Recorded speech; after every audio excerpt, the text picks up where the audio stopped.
আসসালামু আলাইকুম। কেমন আছেন সবাই? আশা করি সবাই অনেক ভালো আছেন। আমরা আল্লাহর রহমতে ভালো আছি। আজকে আমি চিকেন ফিঙ্গার রেসিপি নিয়ে এসেছি। এটি মুরগির বুকের মাংস দিয়ে তৈরি করতে হবে। আসলে মুরগির সব পার্টেই অনেক টেস্টি টেস্টি খাবার তৈরি করা যায়। আসলে এখন আমরা তো সবাই বাসায় আছি, এজন্য রেস্টুরেন্ট স্টাইলে বাসায় তৈরি করে খেতে পারি। এখানে আমি চিকেন ফিঙ্গার তৈরি করার জন্য নিয়েছি মুরগির বুকের মাংস হাফ কেজির চেয়ে একটু বেশি। মাংসগুলো আমি কেচিয়ে নিচ্ছি কাঁটা চামচ দিয়ে। আপনারা চাইলে কিচেন হ্যামার দিয়েও থেতলে করে নিতে পারেন। আসলে মুরগির বুকের মাংস এমনিতে অনেক নরম থাকে, একটু কেচাইলে হয়ে যায়। আমি সবগুলো কেচিয়ে নিচ্ছি। আপনারা চাইলে এটি ম্যারিনেট করে সাথে সাথেই ভাজতে পারেন, কারণ বুকের মাংস মশলা সহ মাখিয়ে নিলে আর এরকম কেচিয়ে নিলে খুব সহজেই ম্যারিনেট হয়ে যায়। কোনো প্রয়োজন নেই 1 ঘন্টা 2 ঘন্টা রাখার। তারপরও যদি কেউ রাখতে চান তো রাখতে পারেন। আমি এখানে সবগুলো ফিঙ্গার স্টাইলে কেটে নিচ্ছি। সাইজটা আপনাদের নিজেরা যেরকম চান ঠিক সেরকমভাবে আর কি করতে পারেন, মোটা চিকন যে যার মতো ইচ্ছা। আমি এভাবে সবগুলো কেটে নিয়ে ধুয়ে পানি ঝরিয়ে একটি বলে নিয়ে নিয়েছি। এখন আমি এর মধ্যে সব মশলাগুলো অ্যাড করব। আমি দিয়ে দিচ্ছি 1 টেবিল চামচ লবণ,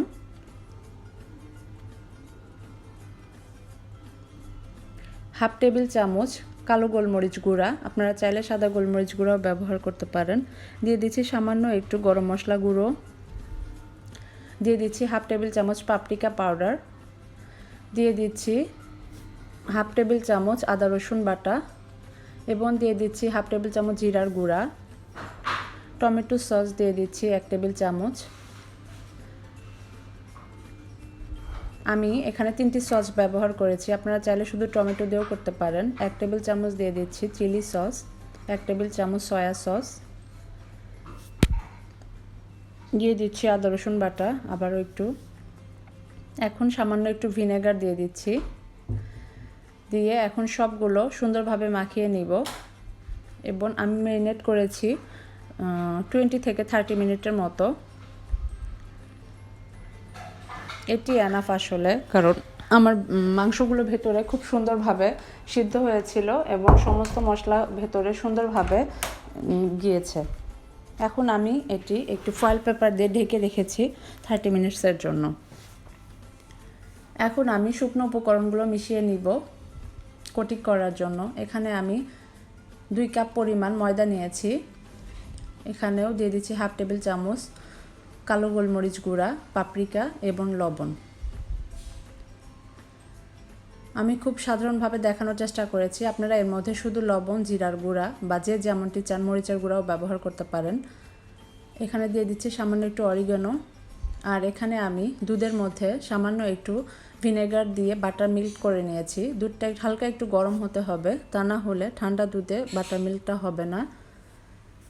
দেখুন তো খুব সহজেই কিভাবে বাটার মিল্ক তৈরি করে ফেললাম। এর মধ্যে আমি একটা ডিম দিয়ে ফেটিয়ে নিচ্ছি। এটি ভাজার সময় কোটিংয়ের জন্য ব্যবহার করব। এখন আমি মুরগির পিসগুলো এভাবে ময়দাগুলোর সাথে লাগিয়ে আবার ডিম দুধের মিশ্রণটি দিব। বাটার মিল্কটা আসলে টেস্টটা অনেকটাই বাড়িয়ে দেয়, আপনারা চাইলে শুধু দুধটাও ব্যবহার করতে পারেন। ভিনেগারের বদলে আপনারা লেবু ব্যবহার করতে পারেন। এভাবে আমি 2-3 কোট যে যেমন ইচ্ছা করে নিতে পারে করে আমি রেখে দিচ্ছি। আপনারা চাইলে এটি ফ্রিজিংও করতে পারেন।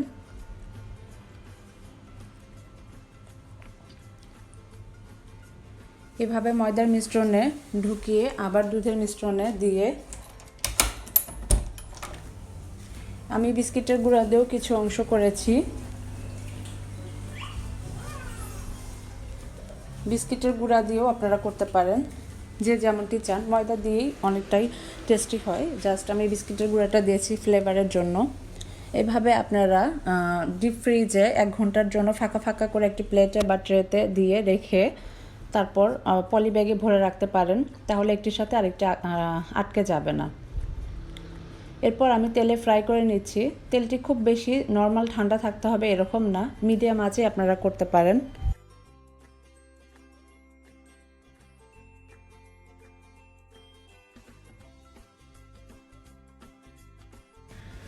দেখুন খুব সহজে কিভাবে তৈরি হয়ে গেল চিকেন ফিঙ্গার।